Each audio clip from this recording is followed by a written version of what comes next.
Plot twist. Some of your engineers' salaries aren't an expense at all. They're an asset, quietly parked on your balance sheet. Book it right, and your net income goes up. Your software looks more valuable, and your auditors stay relaxed. Book it on vibes, and well, we'll get to that. Here's the concept, minus the fog.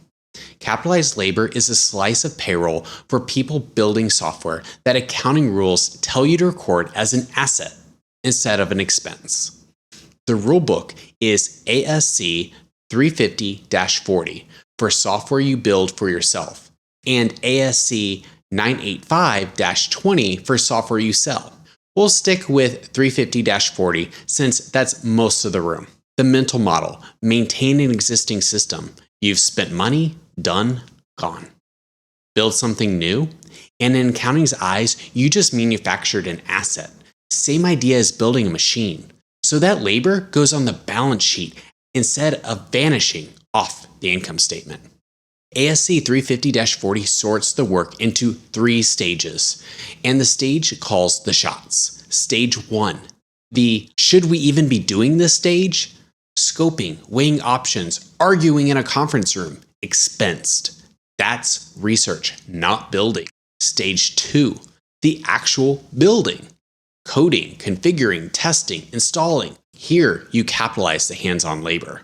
Stage 3, the keep the lights on stage. Training, maintenance, support, bug whack-a-mole, back to expense. Which brings us to the fact that breaks people's brains.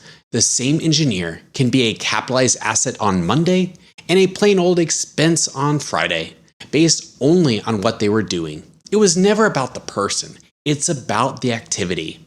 You capitalize the direct labor of the folks in that building stage. Then, once the software is ready for prime time, you stop capitalizing and start amortizing the asset over its useful life. The cost still shows up on the income statement, eventually. It just arrives in installments instead of all at once. So, why does finance lose sleep over this? Net income. Capitalizing pulls costs off this quarter's P&L and onto the balance sheet, which lifts near-term earnings. Not a magic trick, just the rules matching cost to the asset it created. But the effect on your reported numbers is very real. The balance sheet. You're building a software asset. And for a company whose whole value is the product, that asset is part of the pitch. Diligence. Capitalized software shows up as an asset, and every acquirer and auditor is going to ask, how'd you get that number? And here's the part that nobody enjoys. Capitalization is a judgment call, which means auditors test it. To back up your number, you have to show which hours went to which stage, not a feeling. Evidence, which is exactly where a lot of companies get caught.